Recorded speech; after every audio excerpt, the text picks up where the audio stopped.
Kris Burgos. You're watching Catch the Craze. Join in on the adventure and make your pledge today to Forbidden, now on Kickstarter. Catch the Craze is partnered with NSC Roadshow. NSCLiveTV.com and Inc. Marketing are proud to present the NSC Roadshow podcast tour. As a creator, come to be treated like a rock star as we take you on a tour with podcasters from around the world. Got a Kickstarter, Indiegogo, or a project you would like to tell thousands about? Come and get on the tour. Are you a podcaster that would like more creators on your show? Come become a tour stop on the tour. What's up, George? Who do we have on the show today? On the show today, we have Mr. Kris Burgos and JB Vilches, and we'll be talking to them about their products. We will also have Get Your Meds, and we're going to be talking about stretch goals and add-ons on crowdfunding campaigns, and we also have a shameless plug. So it's better to have stretch goals than stretch marks. Let's get it!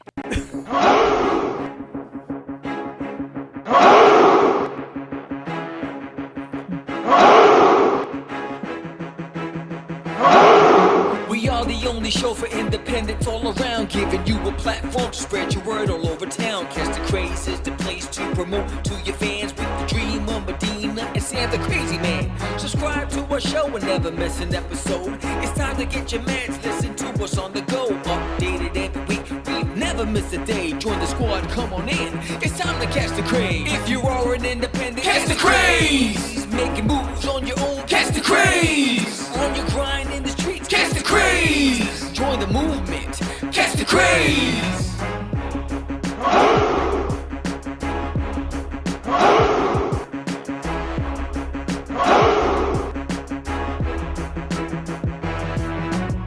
Yeah, George, we did it again.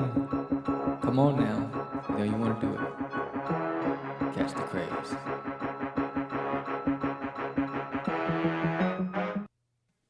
Welcome to Catch the Craze podcast. I am your host with the most, Sam the Crazy Man Vera, and I am with, and I don't know what's going on with my beats. Oh, wow. It's George the Dreamer Medina. What's up, player? player. Really? Stretch marks, bro? Really? Stretch marks. You know me. Stretch marks? I know, it's like, wow. cancel him. He's insensitive. Go just get some cocoa butter. It'll solve your problem. Oh my God. Wow. Welcome everyone to another episode of Catch the Craze, and the Crazy Man Vera showing off his craziness. Yes, we are back for another episode. This is now we're in July, end of July. Crazy. Where has the year gone? It's July crazy. 30th. Yeah. Welcome, Every everyone. month that goes by, I get another weight on my chin. I'm like, this is ridiculous. Thank you for putting us on your, whether it's your smartphone or your computer, wherever you are, listen to it on the radio, wherever you are, on your car.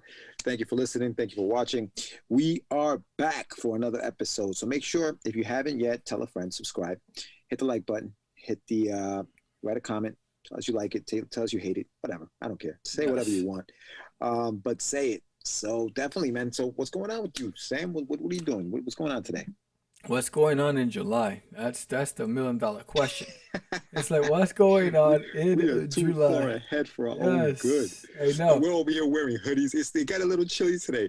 Okay, we all know why we're wearing hoodies and why we're talking the way we are. If you watch the show on a regular basis, you know we're in the past, talking about the present, but we're really thinking about the future show. So That's it. It's all crazy. It's all crazy. So we've been there, done it. We got a story to tell. Oh yeah. So yes, but hopefully the weather is nice. Hopefully there are a lot of conventions. Hopefully we've done a few conventions. I know we would have already done one in May. Yes. You know. Yes. But what else would we have done? That is the question. So that is the question. You know, it's you know, did I make the Forbidden Kickstarter? We don't know. Joe, don't say. So. You know, so it's hard to tell. It ain't hard to tell. Yo, it is very hard to tell. Yeah, it's crazy. Oh man, but here we are. I mean, the show must go on. We get, and you know what? We got to thank everybody. We got to thank all of the independent artists who've been hitting us up on Facebook, who've been wanting to get on the show, which is the reason why we're so far ahead. Reasons that we're here. It is. They really thank you so much, everyone who's been a guest so far. I mean, at this point, we're going to be hitting the 300th episode Very soon. in no time. Very soon. So yeah, very soon. So that's crazy. You know, it became, it got to the point that we were so far ahead with pre-recorded shows, we had to put the shows on pause. Yeah. To get caught up, so that way we can be more current with a lot of you artists and creators out there that are trying to promote your stuff in the moment. Right. You know, because I know it's frustrating. You book and then you realize, oh, my show's not going to air till that sucks. You know what I mean? Some of you cats, you know, the show didn't air for a couple months. You know, so that's right. So we had to put it on pause and lock down all of May, because those shows are already done. All of June, because those shows are already done. Crazy. And now all of July. All of July is done. This is it. Well, okay, so if we're in July, I'm gonna say, that for our 2-year I guess anniversary of the show. Anniversary. We're gonna have a big show. We're gonna have a nice big live show, similar to what we did for our 200th episode. We're gonna do something big for our 2-year anniversary. So that's it. We said it. We're gonna do it. We're gonna have a big celebration for a 2-year anniversary coming up in September, where the craze came back. So we're gonna have some cool stuff. So make sure you watch the show. 2-year anniversary show. It's coming. It is coming. 2 years ago, a friend of mine asked me to say some MC rhymes. That's what I'm about to say. Now, what happens if our 300th episode comes before our 2-year anniversary, or they're on the same day? That'd be dope. That'd be nice. That'd be dope. Be really nice. You know, everything's possible in the House of Craze. Everything is possible. You never know. It's Sam. I'm like, this is how we do it. This is how we do it. I'm like, yo, Sam, I'm confused about these numbers. He's like, yo, I just number them as we do the interviews. They're getting numbered. That's it. Because because what happened was, so here's what happens. We have a guest that doesn't have anything that's like of urgency. So they book it and it's pre-recorded. So we have those guests. They get numbered in the order that we interview. But then we have those campaign guests that have a sense of urgency. They have a Kickstarter campaign or an Indiegogo when they're trying to raise funds. And they're like, hey, can you get us on? And so we get them on. So they go in. So if episode number 267 is not slated to air in June, 268 might be coming before 267 because I already did that recording, but those last minute guys that came in from left field went in and they just got to follow the next number. So that's why, when George's looking at it, he's like, my head hurts. I was like, I stopped thinking about it because before I was trying to be smart with it and it was just making me confused. And I was like, you confused yourself, because this is what happened. We were doing fine until we started doing the crowdfunding shows. When we started doing the crowdfunding shows, what happened is instead of just making them separate shows, like it's just this is like sort of like what you did with the Crazy 10 or Less, or you did with What's in the Box. You know the number of those episodes that you had. Right. You decided it's gonna be in free for all. We're gonna throw those in there because that would require creating a new PowerPoint template. Creating a new folder. I was like, nah, that's just too much work. I was like, it's supposed to get easier, not more complicated. I have folders for everything. So like, What's in the Box? All the templates are saved for the Crazy 10 or Less, for Catch the, so everything is there. So I was like, do I create a separate Kickstarter? Yes. No, I was like, nah. No. Well, here's what happens now, right? So so we told everybody how we and I guess this is kind of like in the news because it's our news, right? But so what we did was we stopped recording our Friday shows back in May. We just stopped taking submissions, and all we did was just record Kickstarter campaigns. Now, because we're still in April, and everybody this is April 21st when we're recording in April. Because we're in April, we don't know how many actual shows we're going to record in May, June, and into July for the people who have Kickstarters. So our 300th episode might have already happened, but this one is numbered like 260 something or I don't even know. I think this is like I think this is 267. So This is 269. Oh, damn. I 269. can't even So- keep up. To 269. So there's a very good possibility that the 300th episode has already happened because it's numbered with the Kickstarter. Craig. So So you're probably just as confused as we are. What are you, yeah. local? But you know, that's just what happens that when is so true because they're probably looking at this like, what the hell are these guys talking they're about? like, they're crazy. That's exactly it. We are crazy. Yes. We digress. Yes. We apologize. So we don't know what's in the news at this point. No news. So that's what we're is trying to good say. news with Gary. go. Good news. There you go. We have two great rewind. We have two great guests on the show today that we're going to be talking to, and they actually have won some awards for their anthology stories. Yeah. One is Teddies. Yep. And the other one is Ragnarok. I like that word. I just like that word. Yeah. Ragnarok. It sounds like something that came out of like a Thor movie or something. Yeah. Well, yeah. Yeah. That Thor Ragnarok. Yeah. movie. Yeah. There you go. Yeah. But yeah, so Kris Burgos is the creator of Teddies. And they won for Best Anthology of 2020 for the Independent Creator Awards. They were nominated, they won Best Anthology of 2020, which featured their book in it. Actually, the book that was featured in there was Creator Connections, Panel 1. Yeah. Which is very interesting. So then Best Comic Short of 2020 was there. She also won that. Holy cow. I mean, they're winning awards. They're taking it home, son. I love it. And so we're going to talk to them. It's going to be fun. We're going to have a good time. And like we normally do, we've had some good shows, man, in the past few months. We had some really fantastic. It's crazy. It's crazy. We're in spring, but it feels like because we're talking about July, and it's like, yo, come on, slow down, Father Time, please slow the clock down, because it's just moving fast. It's like everything's just moving so fast. And maybe because I'm always locked up in the 4 walls, grinding all the time. You're locked up. Yeah. But when you get out, things happen, so you might as well just stay home. Yeah, I know. They're after me. The elements out there are trying to get me. Conspiracy. CON. Did you see? Hold on. Where is that damn thing? In the news.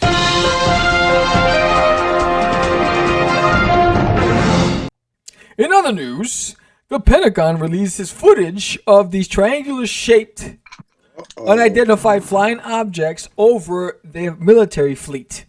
Now bear in mind, everybody, this isn't April, so this isn't news to you. This probably will already. You're like, what the hell? That's some crazy stuff. It's some crazy stuff. So if you don't know, now you know. So ever since I was a kid, I've always been fond of UFOs, extraterrestrials, whatever. I used to read anything on UFOs, magazines, anything from MUFON, which is the Mutual UFO Network, and wow. Yes, and I also did it in college. I did a paper on it, and I scared the living Jesus out of the entire class because you had to go up and present and whatever, and I was going to night school full time, and I remember I presented and I showed all the newspaper clippings from the battle over Los Angeles, all that other stuff, and people were just nervous as hell. So I've always believed that we're not alone. Yeah. So we see. What's really interesting is that more and more, the government's been releasing footage, and that's been a no-no. Yeah, it was deny. And weather balloons, it's imagination, it's a reflection, it's a hot air balloon, it was this, it was that. So the fact that more and more you're seeing all these videos, it's a little suspicious to me. A little suspicious. See, it's conspiracy, brother. I have a theory. I have a theory that they're going to make their announcement, and we're all getting these COVID shots so that they don't get sick from our germs when they come and make their presence felt. That's what I'm thinking. So you're thinking that we are being vaccinated to protect the aliens that are coming to take us over? Yes. And they've given the order to vaccinate us to the government yo, y'all better start getting these people vaccinated because we're coming and we don't want to get sick. In exchange for technology. In exchange for technology. Yep. That's just me. Dude, write it. That is a book. That is there, a book bro. right there. That is a book. That is write a book. it. I'm writing write that. it right I now. know, right? Write Yeah, it. right? That is a crazy concept Yes. right there. I love it. Write it. Wow. Hey, man, listen. Hey, it's possible, bro. I tell you this. I keep an open mind with all that stuff. I'll never say, yeah, you're crazy, man. Get out of here. I mean, some things, whatever. But you got to keep an open mind. You just don't know. You never know. Just don't know. Yeah. It's but everything's been happening too fast, too furious, and it's just like sitting by watching on the sideline like this is a little concerning. It's a little suspect. And I got my eye on you. It's a little suspect. Yeah. What is the end goal here? What is the end goal? I don't know. Speaking of goals, why don't we talk about some stretch goals? Oh, get your meds.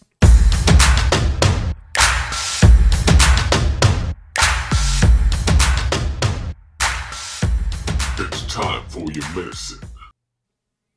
Stretch goals and add-ons. What do you mean by that, my fine feathered friend? Let's talk about stretch goals and add-ons. What goes into the thought? What's the thought process behind the stretch goals that you, as a crowdfunding person who wants to get their project out there, what are you thinking about when you're putting these stretch goals together, these add-ons together?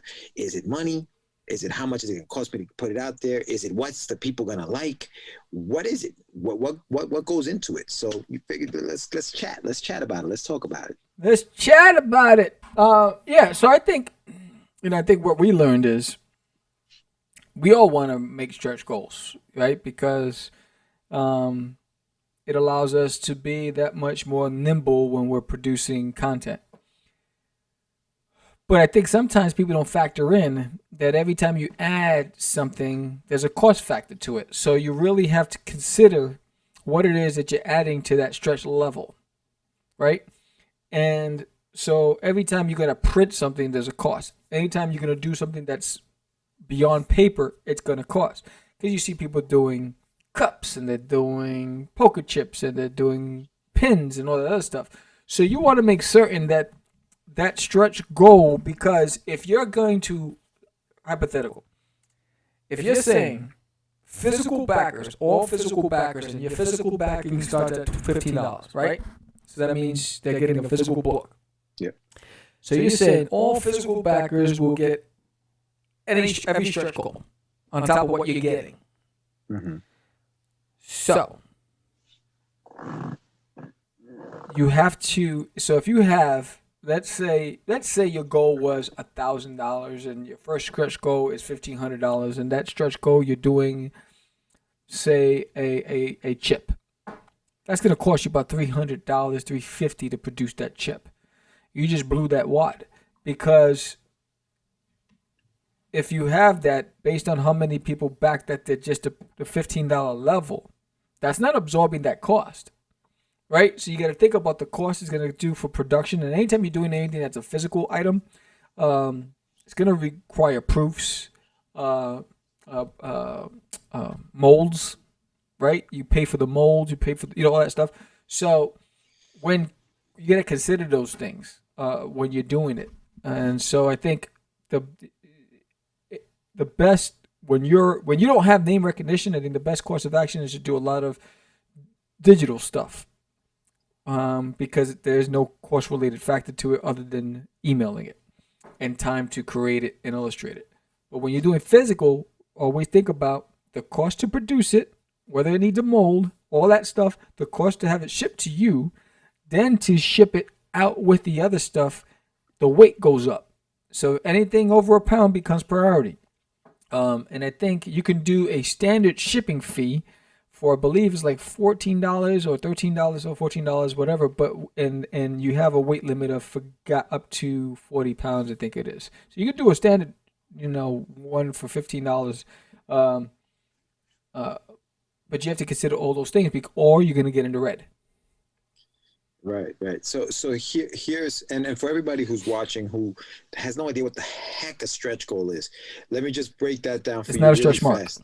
let me just break that down for you really quick. So crowdfunding campaigns like Kickstarter and Indiegogo, okay, those campaigns usually are put together by artists, creators, inventors, whatever, to get a project, to get a product out to you, the consumer, and you're basically funding it. You're basically putting in the money to get this thing done. Yeah. Now, what happens is, we all have a goal. We say we want to make $1,000, right? We want $1,000 will get this book printed. In order for us to entice you and your friends to come on board, we throw in there things like stretch goals, which essentially are, once we get to 1,000, if we can stretch that $1,000 goal to say 1,500, then everybody who funded the project gets additional stuff on top of what they're already getting when they pledged. So what happens though is, and what Sam was talking about, is that sometimes we shoot ourselves in the foot. Yep. Because we had this $1,000 goal, right? We know that that's going to pay for the printing. But then we say, okay, let's offer something for people to come in and give us more money. At $1,500, we're going to give them a chip, right? But we didn't think that chip's going to cost money to make. So $1,500, that extra $500, is not really going to do anything. All it's going to do is put us in the red. Yep. Because now we got to put the printing into consideration, and now we got to take the cost of making that chip, say, to produce that chip. So I think that stretch goals, you have to be smart about what you do with these stretch goals, right? And I think that we've been looking, and listen, we started doing this back in September of 2020, right? 2019. 2020. Last year. We put our first Kickstarter together, and we had no idea what's going on. Now, remember, we're recording this in April. Our next Kickstarter is about to launch. In July, we may know more about how to navigate through this crowdfunding, river that we're on. Because the more we interview people who have crowdfunding campaigns, the more we learn about whether it's the mistakes they made or the things that they did right. Yeah. And I think that when you're doing a stretch goal, you want to make sure that if it's a stretch goal that's going to cost you a lot of money, don't do it. Don't do it. Especially, like you said, especially if your goal is only $1,000. Now, if you've made $20,000, that's a whole different ballgame. Yeah. Those stretch goals can be a lot better. And if you look, some of those stretch goals for the people who made $20,000 end up being PDFs, end up being things that are not going to cost them that much money. Yeah. Because at the end of the day, you want your product funded, but you also want to be able to maybe put it towards the next project that you're doing or whatever it is. Pay for the colorist, pay for the artist. Pay for that cover artist that they had, that they hired. Yeah. So, you got to be smart about your stretch goals. Just think about, how much money you're asking for and how much it's going to cost you to produce that stretch goal. Because if it's not worth it, don't do it. Don't do that stretch goal. Do something else. Right. Or the stretch goal becomes not at 1,500, at 2,000. So if I reach 2,000, I'm going to give you this, because you can make that product, whatever you promise, you can make it with that extra $1,000 and still have some money for you to be able to pay whatever you got to pay. Yeah, because one of the things that we do is that in our rewards, we incorporate what based on that level, because I've already done the weight, what the shipping would be, so you don't have to. You're a pro with that. Yeah, so you don't have to go and add shipping. So whatever you're paying, and you don't go to the next screen saying add shipping. So we already incorporate that to make it easier for you for the backer. But some campaigns, they add that additional cost on top of whatever you're pledging. So I think because we incorporated, we have to be very mindful of any stretch goal additions that's going to be costly. We've had several conversations on things that we want to do, but we're still novices. We went past the rookie, now we're novices. And so we are growing, but we don't have that fan base as of yet. Right. So we would love to do a lot of things, but we're not in that position to do so. So we have to be smart about it. So it means a lot of drawing and a lot of creative stuff, like the behind the scenes script, the sketchbook, So we do a lot of cool stuff until we're able to within our means, because we're the little guy in the totem pole. When you look at us compared to a lot of those Kickstarters out there, these guys are really doing great things. Yeah. So we're not there just yet. So a word of caution and then there's several things. So that's number one. Make sure that you do your research on the cost and all that stuff, and you say, based on, if I had this many backers, blah, blah, blah, what's that's going to cost me, all that stuff. And then the answer will be right there for the math never lies. Second thing is, don't bite off more than you can chew. If you're new to the game, don't go asking for $10,000, $5,000 if you're new to the game, because no one knows you. And if you don't have a following, you're taking a risk, and you don't want to come out the gate not making your first campaign. It's not a good look, right? And it's because you were overzealous, right? So you have to be honest with yourself. Start off small. 500, 1,000 the max. Start off small, and then work your way up and build that, and then hustle every day for those 30 days. But then build that name recognition and connect with people. And go from there. So that's the topic of the day. I noticed that our Mr. B is in the waiting room. Right, cool. I mean, we didn't really talk about add-ons, but that we can do that on a part 2. How about we do a part 2 of this? Yeah, so talk about add-ons. A part deuce. Let's see, topics. I'm going to get rid of that. And this episode is sponsored by... Do you have a Kickstarter campaign and you're trying to figure out how to get the word out? You look online and you see the competition is fierce. Comic-Cons are slowly coming back, but in the meantime, how do you spread the word? You worked for hours creating your campaign. You post on as many social media sites as possible, trying to get the word out to no avail. Well, look no further. Why not sponsor an episode of Catch the Craze podcast, the fastest growing indie podcast in the market today? That 30-second promo can get you an extra 2 to 3 backers or more.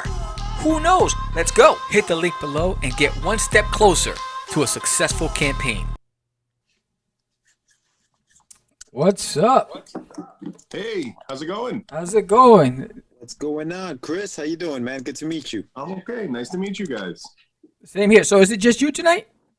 It might be. I'm not sure yet. Okay. JP, I reached out to him, let him know he was supposed to be here. I sent him the link and everything. Okie dokie. Not sure. Fair enough. We'll start with you. Thank you for being on the show.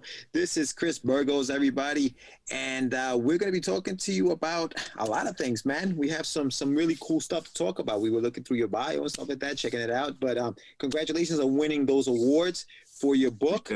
Or for your story, I'm sorry, for the story that was in the anthology. But why don't we get started with just introducing yourself and just letting the people know who Kris Burgos is. All right. Well, yeah, I'm Kris Burgos. I've been writing for a couple of years, trying to get my feet wet in the comic book world and everything.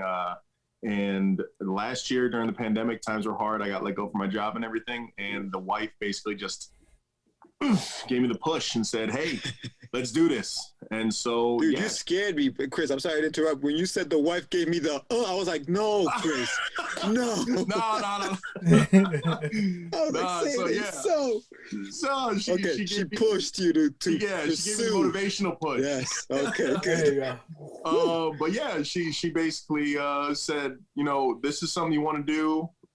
You've got the time for it. Let's do it. And so I started up Tales Beyond with her. Tales Beyond's our own publishing label. And I released my first comic book, which had been, it took about 2 years to complete with Ashley Whittam. It's called Runt. And it's a child's book, small story, first person about a ogre that basically, or an orc that gets cursed. He doesn't grow beyond puberty. But in orc society, you don't get a name until you battle in your first battle and do something memorable. That's how you earn your name. Yeah. So obviously, because he's not past puberty, he'll never get a chance to join the battle. So cool. He's going to live his whole life called Runt. So that's a small little ditty or whatnot. But then, yeah, last year I hooked up with Buddy Scalera and the comic book school. Buddy's been doing these amazing panels at Comic-Con for years. He was a writer over at Marvel for a bit, did Deadpool. He was an editor for Wizard Magazine. I don't know if you guys remember that throwback. Yeah, I still have every copy. Damn. Do you? Yes. You know what? I had my own collection a couple of years ago, and then I was like, I had to let them go. It was just taking up so much space. No, I couldn't. I wish I found a collector, but Seriously. Yeah, no, Buddy we actually had Buddy on the show. Chris, we had him on the show. Yeah, he was really good. Yeah, it's funny because even Sam was saying he used to do the CDs with the poses. Yep. And Sam had like I have those too. I have a couple of those myself. Yeah. So yeah, Buddy, I've been, seeing him at Comic-Con for the past few years, and he reached out to me personally on Twitter. Nice. It was like, hey, I'm doing this 8-page challenge. Join it. And so that's what I did. And that's how I hooked up with JP for Ragnarok. 8 pages of awesome storytelling. Like his paneling is really gorgeous. And that's the story that won the, best short in an anthology. And then also I was teamed up with Mike Ponce on Teddies. And Teddies, like, it was a story I did a couple years ago with this guy, Jim Webb, killer artist. He's worked on like heavy metal and everything. And I'd kind of left it as like a portfolio piece and didn't really do anything with it. And it sat for like 6 years. And then, Mike comes in onto the challenge, is like, anyone want to work with me? I was like, well, I got an IP. If you want to, help me out, I can make a second chapter. So that's what happened.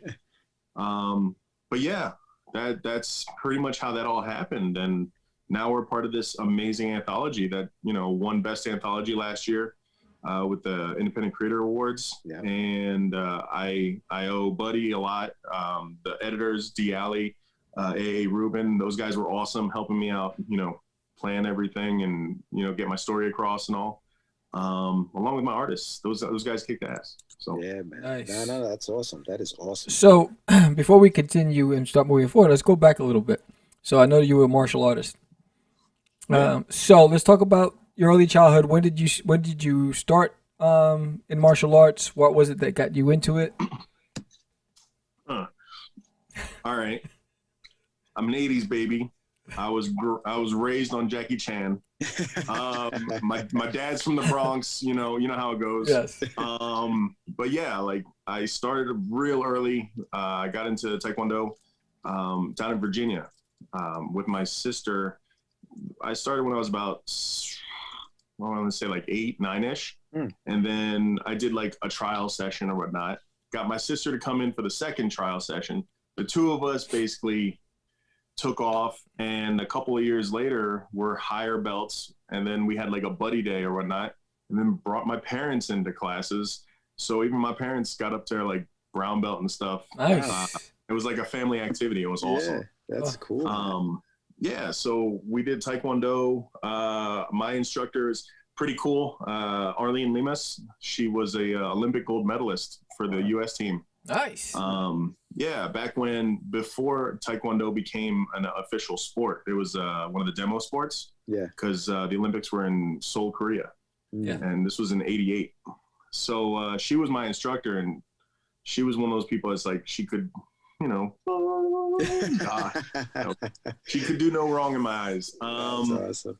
But yeah, I did that for years. Got my black belt with that. I did a lot of different sports afterwards. I took on wrestling, football, track, all that jazz. And now I've been in the city.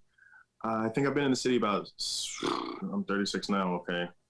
I've been in the city about 15 years. Wow. 15 years or so. And for the first 2 years I was here, I had a girlfriend at the time that was like, I want to go out. Let's go out and have some fun. Mm-hmm. But I was working the film freelance world stuff. Right. No, Chris, when you say the city, you talk about New York City. Yeah, New York City. Okay. Yeah. So the film stuff in New York City at the time, this was like 2008. Yeah. The depression hit and everything was looking ugly. And the film world in New York is primarily, at the time, it was primarily commercials. So getting those gigs was real hard on me. And so the girlfriend kind of pushed me into getting like a part-time gig. What did you do in the film industry, Kris? I'm sorry to interrupt. What did you do in the film industry? I was just a glorified coffee thug. No, I did a lot. I was a production assistant on sets. Okay. In the art department. I hooked up with a couple of great producers that kind of took me under their wing for a little bit. Nice. But it was one of those, like, I don't want to be a producer. I wanted to be a creative, and producers are primarily about, that money, right, cash flow and everything. Yeah. But yeah, after that, like, one gig every month or so, and they're not obligated to pay you for like 60 to like 90 days or something. Oh, yeah. So it got ugly, and the girlfriend at the time helped me find a job at a martial arts school.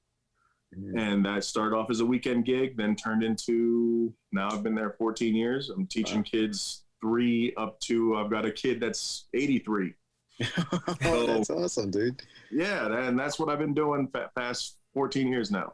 Oh, right. So were you into the early days of UFC when there were no rules, and when there was no rules, and it was like you got the 300-pounder with the gloves on fighting the 150-pounder with the full uniform. Yeah.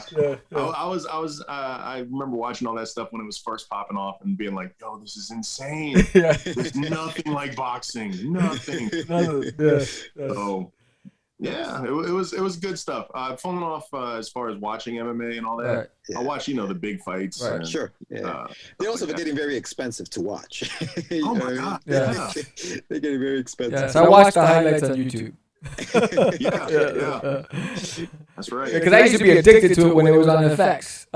And Oh, that's right. Yes. Yeah. And so I was just like watching everything, and I loved the Ultimate Fighter series where they get the group of guys. Then once it switched over to ESPN, it was like, I'm out. I'll just wait for YouTube. Well, that's when they started charging for everything. Yeah. Yeah. They bait you in and then they get you. Got you. But Kris, so you grew up in New York City. You said your dad was from the Bronx. Did you grow up in the Bronx, or did you grow up? And then you mentioned Virginia. So did you guys move down south, or you would think I'm an Army brat, but I'm not. My dad was from the Bronx. My mom's from Queens. I was born in California. Yeah. Wow. Yeah. So I'm from everywhere, and that's awesome. I consider myself kind of raised in the South. I'm from Virginia, and that's the way I look at it. But at this point, I'm at that point now where it's like I've spent more of my life kind of in New York. Like I moved here after college. Yeah. So it's like, oh, New York. Oh, I'm a New Yorker, Southern boy. There you go. Did you always have that writing bug? Were you always a creative kid? Did you always like writing?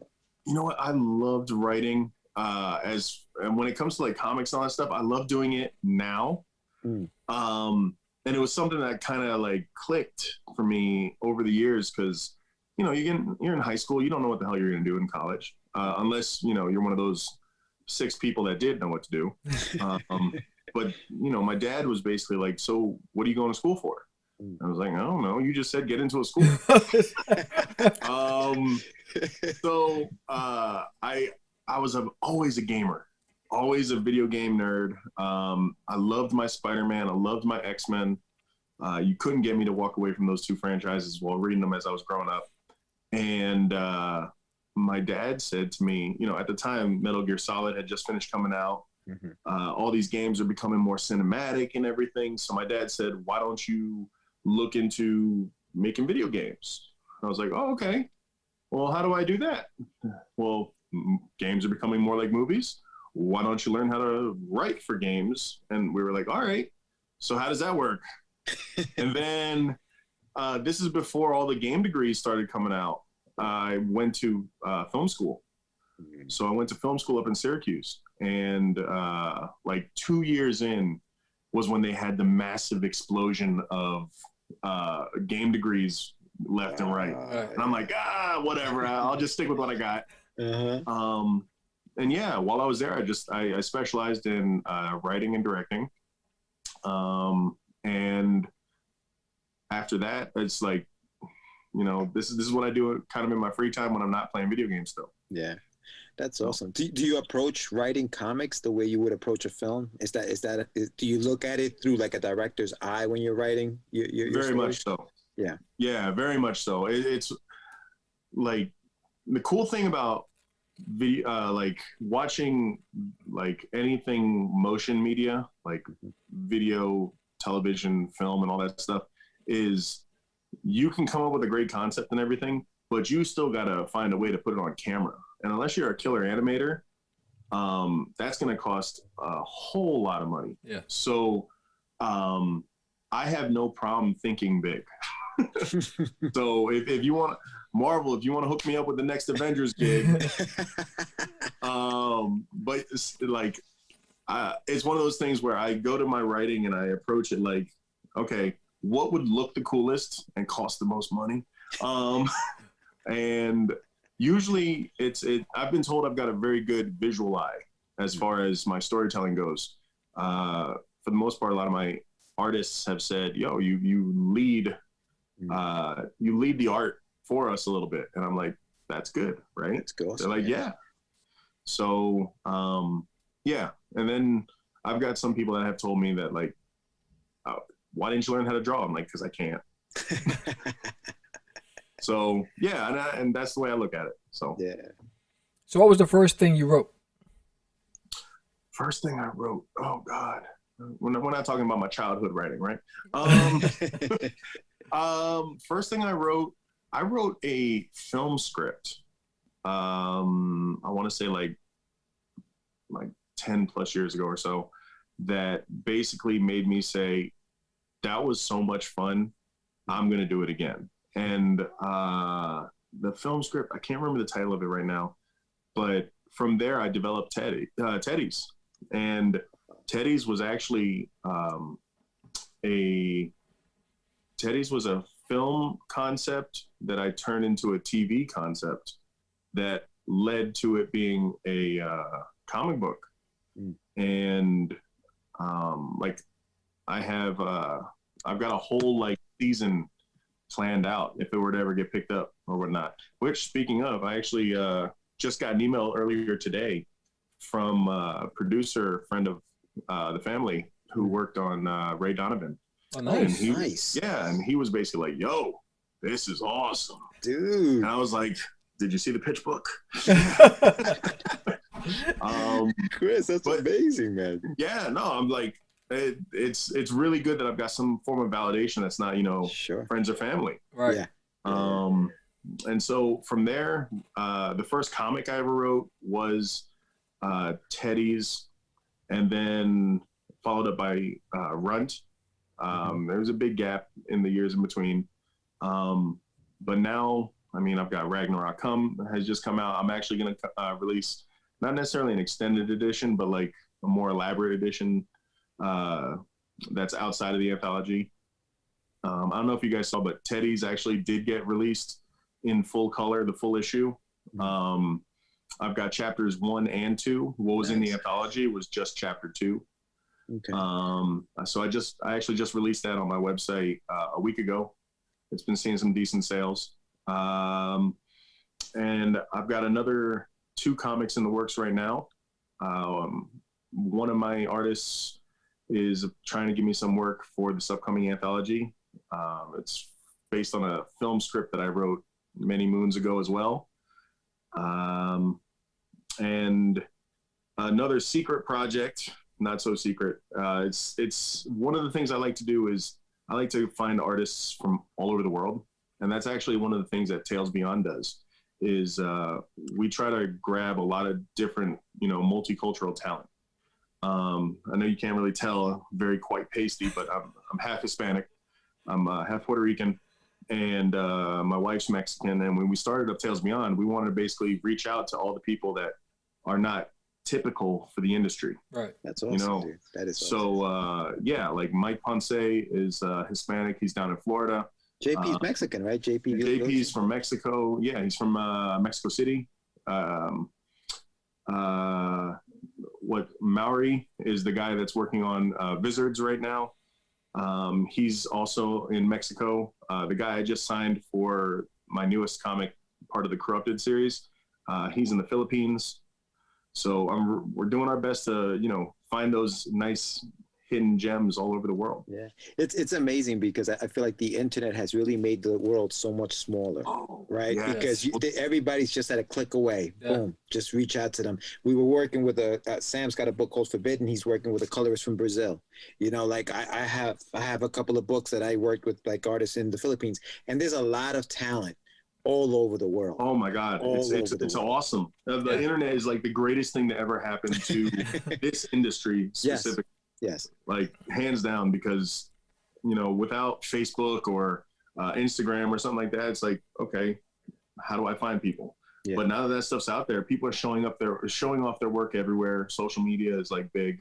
Absolutely. So finding somebody that's just hungry is really a lot easier than it was like even 5 years ago. Yeah, no, absolutely. And it sounds like you've been very busy. I mean, you have a lot of stuff going on, but I kind of want to just zero in on a couple of things that you're doing. Can you tell us a little bit about what Teddies is about? Because you mentioned it, but what is Teddies about so that people know in case they want to, pick it up off your website? Yeah. Teddies is the story of a bear, a stuffed teddy bear, and the fact that there are stuffed teddy bears in everyone's lives. Mm-hmm. And they're all alive. Before you proceed, did you have a teddy bear? I had like 50. I still got a closet of some bears. There you go. Yeah, I love teddy bears. I honestly do believe that like the teddy bear is like the perfect gift to give a newborn or something. Nice. Because it's that thing that you cuddle with. Yep. So it's like the nice little hug piece, like a blankie or whatnot. Yeah, but then at the same time, kids get scared of something, they throw it. And that's actually, I joke about it in the comic, but that's where I got the idea from Teddies from. It's like, what if you didn't have to throw it? What if it came to life and just... So that's what Teddies is about. Teddies is about teddy bears who actually are, they're the guardians for children around the world. Oh. And they protect us from the nightmare world underneath the bed. Nice. And one of the teddy bears who's a champion of the neighborhood basically gets kidnapped or bear napped by one of the monsters under the bed, and his protege, who doesn't want to have anything to do with being a protector or a guardian, he's basically pushed by the community to go and rescue that bear. And so awesome. He goes into the world under the bed, and the boy who the bears belong to, he sneaks in for the trip. And it is a horror comic. It is a mature comic. I was gonna ask you. I saw the mature title on it. It sounds like it's like a kid's story. Like, hey, give it to your 12-year-old or your 7-year-old. But you're like, okay, mature. So what's mature? What's the mature side? Well, I can tell you that like page 3, the panel is when the boy first initially gets attacked. Bear comes down with a sword on the temple that's grabbing the bear's leg or the kid's leg, and there's blood everywhere. So it's like, oh, it's cute and cuddly, and then you turn the page and it's like, oh, that happened. So it is gory, and the bear who's actually on the mission to go and rescue the other bear, who wants nothing to do with protecting the kid or anything like that. Yeah. He's a trash talker. He's a foul mouth. He doesn't want nothing to do with none of it. And so he's just like, kid, listen up. I don't want nothing to do with none of this. Sit down, shut up, leave me alone. If you're going to follow me, but get out of my way. And so, he does have a foul mouth. I try to censor it as much as possible, but it's foul mouthed and gory. Nice. That is awesome. For everybody watching, this is Kris Burgos. He's got a book called Teddies, and the website is talesbeyond.com. So this book you can pick up on your website, right, Kris? Mm-hmm. Everybody right can just get it. I'm looking at it right now. I'm about to get one myself. But what else is going on Tales Beyond? I know you spoke about you're incorporating talent from all over the world. What other titles are in the book? Are they all your IPs, or you have other people's IPs on there? How does that work? Right now, everything is my IP. I've got Runt, Teddies, Ragnarok, Wizards, The Corrupted. Within the next year, I'm hoping to have maybe 6 different number ones out. Nice. Just always looking for artists, left and right.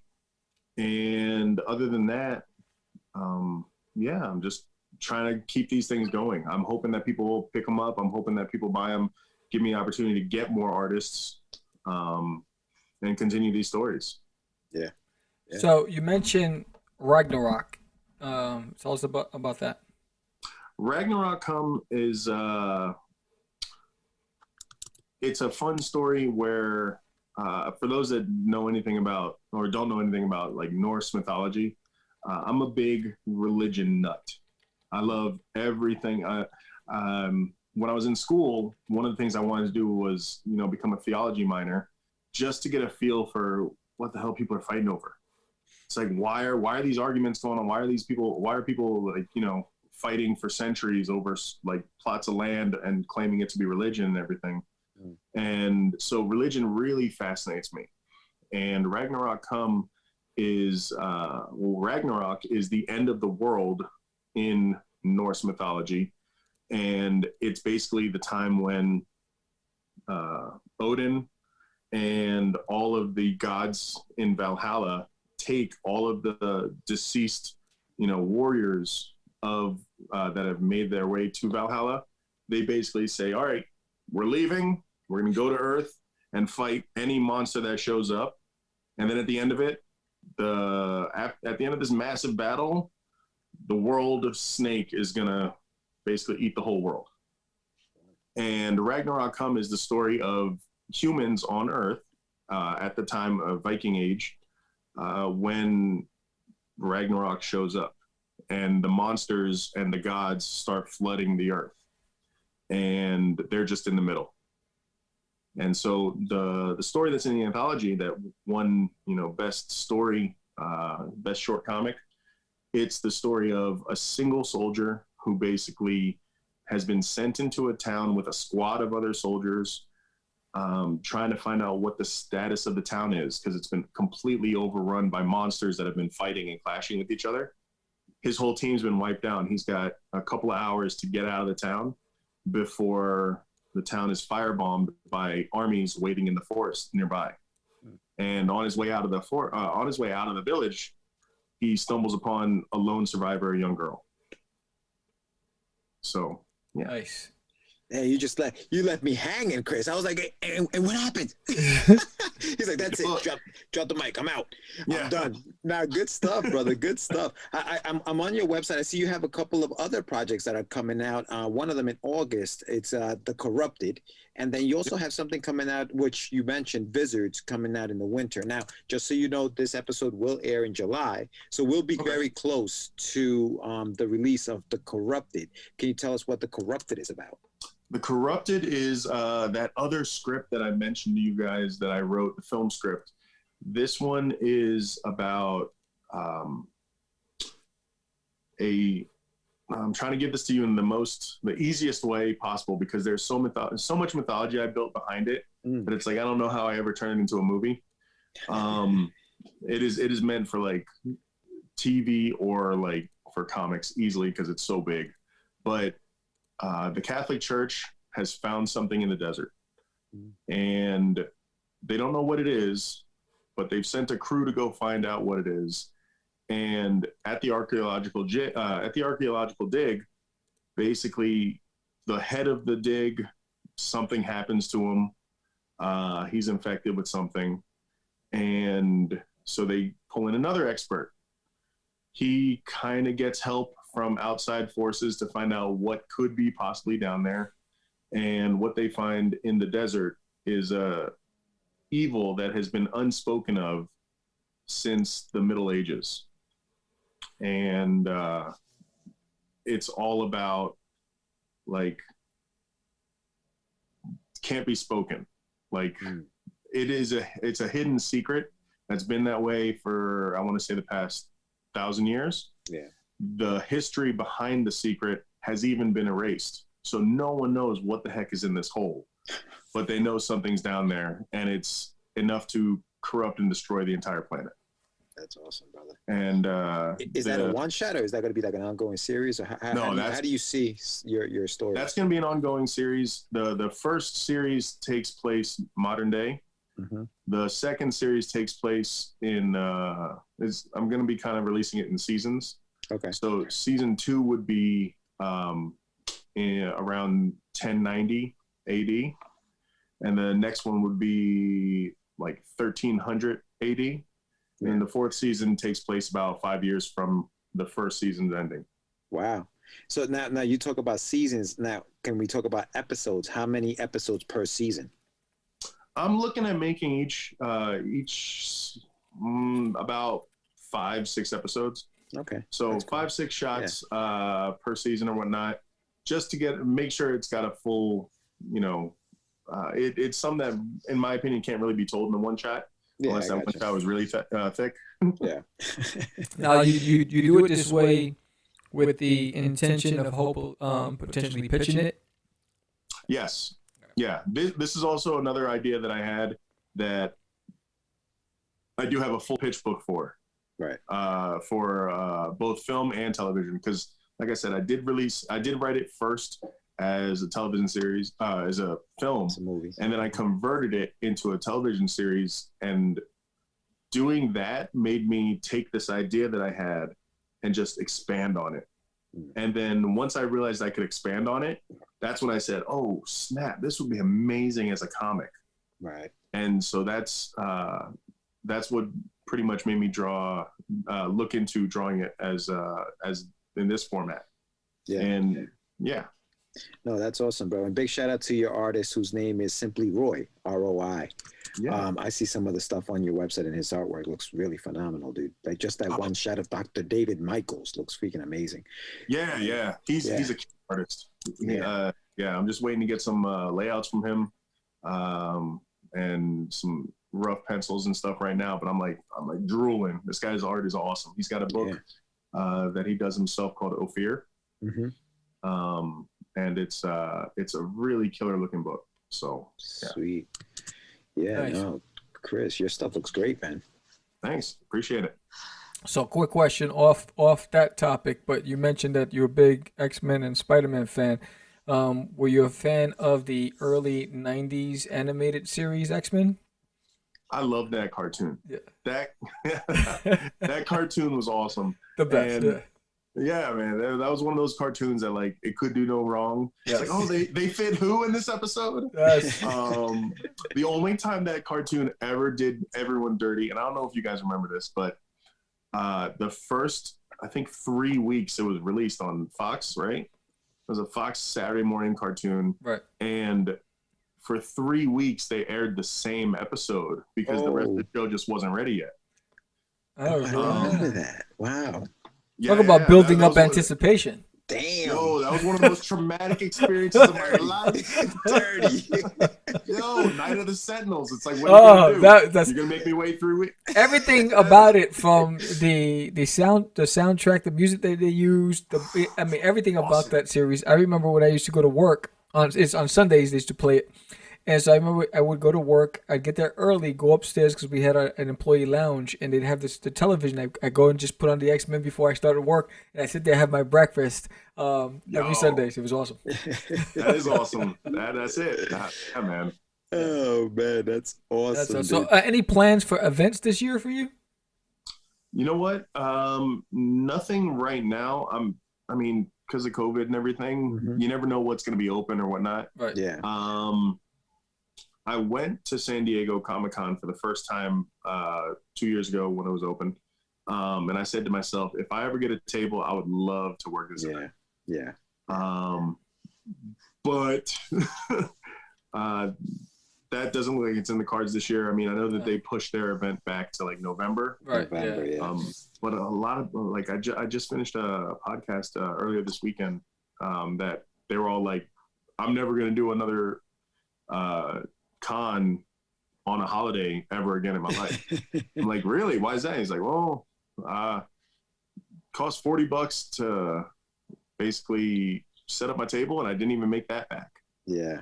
Yeah. Wow. Well, it's tough because everybody, it's a holiday, so people are either away or with the family, It's especially yeah. Thanksgiving. Thanksgiving's gonna be Travel. rough, The dude. rates are gonna be spiked. Traveling is forget at it. ultimate high. It's crazy. Staying at a hotel is going to be incredibly expensive. So yeah, no, it makes sense. Yeah. So the only thing that's possibly on the horizon, I might be hitting New York Comic Con. There you go. I've gone to it every year for the last like 12 years or so. Yeah. And it's just one of those things that they did announce that it's going to be happening. Mm-hmm. And I did think that, you know what, that might be my first tabled event. Yeah, the same thing here, but their website's not ready. It's not, right? They're still working on like metaverse. Or yes, it still goes there. So I'm wondering what's up with that because I mean it's just around the corner. So if they're not building that that audience, it's going to be a little interesting how they work it. Yeah. They're probably still trying to figure it out, with the pandemic. I mean, that place gets mobbed. Chris, you've been there. Oh yeah. The place gets freaking mobbed, bro. So yeah, it's gonna be kind of crazy. I think next year, it's gonna be a little more back to norm kind of thing. I definitely want to go to San Diego. I think Sam and I have spoken about next it. Next year, I'm in there like swimwear. Yeah, it's got to happen. Unless we get something. Listen, when everything opens up, we definitely want to start hanging out with everybody we've been talking to on these shows because you guys sound really, dude, you sound freaking cool as hell. I can't wait to see some of your stuff. I'm gonna order some of your books, read some of that stuff. Appreciate it. Really looking forward to that. And same thing here. If New York Comic Con is on, I'm definitely going to be there. But it all depends on when they get that stuff going because I was supposed to do it in 2019, last year. I think it was when it was the beginning of the year. Yes, I was approved. They still had plans to do it in 2020 because they thought it was going to. And then so hopefully I'm still on the list. For this year, so we'll see. Yeah, and if that happens, I'm definitely gonna say what's up. Yeah, for sure, man, for sure. Definitely. But Kris, where can they find you? Yes. I mean, I gave the website during the show, but where else can they find you? Give us your social, not your social security number, your social media account. 316. No. Well, y'all can find me on talesbeyond.com. On Instagram, you can follow me on Kris.Burgos, or you can follow me also at Tales Beyond. Go ahead and follow that one. That's the big one. On Twitter, I'm JIGGYKB, Jiggy KB. That's my old school gamer name. If you find me online, that is me. I'm Jiggy KB. PlayStation, whatever. He's getting jiggy with it. Yeah, old Will Smith days. But you can also follow me on Twitter. I'm trying to get my Twitter going for Tales Beyond. It's called Live Tales Beyond. So go ahead and follow me on that. And you can also find Tales Beyond on Facebook under just the title Tales Beyond. Outstanding. Well, it was definitely a pleasure. Many thanks, guys. It was great meeting both of y'all. Dude, perfect, man. Thank you so much for coming on. Appreciate it. It's too bad we missed JP, but definitely maybe we'll do it again. Yeah. We'll rock it out. Big shout out, man. Thank you so much, man. Good luck with everything, bro. Thank you. All right. That was another episode. I gotta edit all this. That was another episode. I was hoping I didn't have to, but then I realized I typed his name wrong. I put it CH, so I have to edit that in the video. Okay. Yeah, even on the other image, I was like, That's what you recorded. That's what you recorded it. Yeah. Anyway, so that was Kris Burgos. Yes, Burgos. Yes. Very, very good, dude. His website is a lot of the stories that he's got on there, man. A lot of really cool stuff. I didn't realize. I thought Teddy's was gonna be a nice, cute little story, and then he said, go to page 3, and I was like, oh snap! But cool, man. Cool stuff. Yeah. Definitely a cool guy. He's got a lot of projects going on. Oh yeah. But that's the great thing about being a writer, because you can just filter it out to a bunch of artists and get multiple projects going and go pitch crazy. Because he's on a mission right now. Absolutely. I mean, he's got that film background, so that really. You can tell that's how he approaches it, So that's very, very cool. Very cool guy. Nice talking to him. Thank you so much for being on the show, Kris. And we'll have to have him back when some more of the stuff comes out. I know it's July, and a lot of this, he's got a couple of things coming out in August and at the end of the year. So we'll see where he is by then. What time is it? It's shameless plug time. You've been plugged. Oh, good. All right. So, tell us about our plug today. Big shout out to Eric Hutchinson from the NBN, Con NBN Studios, NBN. I mean, he's doing it all. He's got a studio. He's got a convention that he puts out every year. I mean, obviously with COVID, it hasn't been able to happen. Through him, we've met a lot of cool dudes, including the Nerds of the Round, who are affiliated with Eric. His son is actually an actor. Yeah. His little boy, he's an actor. He's on one of Oprah Winfrey's shows on the network. So yeah, so he's doing big things. Big shout out to Eric. He gave us a really cool shout out when we did our 200th episode. So big shout out to you, my friend. Yep. And so Eric Hutchinson, you've been plugged. You've been plugged, homie. So that's another episode of the Craze. If you like this episode, give us a thumbs up. If you have a question, please leave it in the comments below. Please subscribe if you haven't. Please share it with a friend. And remember, if you don't have time to watch and you're on the road, you can listen to us on iHeart, Spotify, Pandora, Amazon Podcasts, Apple Podcasts. If there's a streaming platform, we are on it. So subscribe to Catch the Craze. Follow us on all these platforms or whichever you choose to.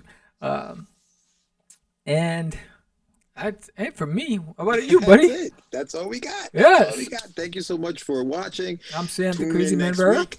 I don't know who the guest will be, but just tune in. I'm Sam, the Crazy Man Vera. I'm George the Dreamer Medina. And we are... It's just it's not. Crazy. Acquiesce. No, I was talking about my friend Acquiesce. I met him. Say my name, right? This is what you were thinking? Oh, Crazy. he described me. He said, I'm the... What? Catch the Craze. You're listening to Catch the Craze. You're listening to Catch the Craze. You're listening to Catch the Craze. You are listening to Catch the Craze on Catch the Craze. You're listening to Catch the Craze. Candy girl.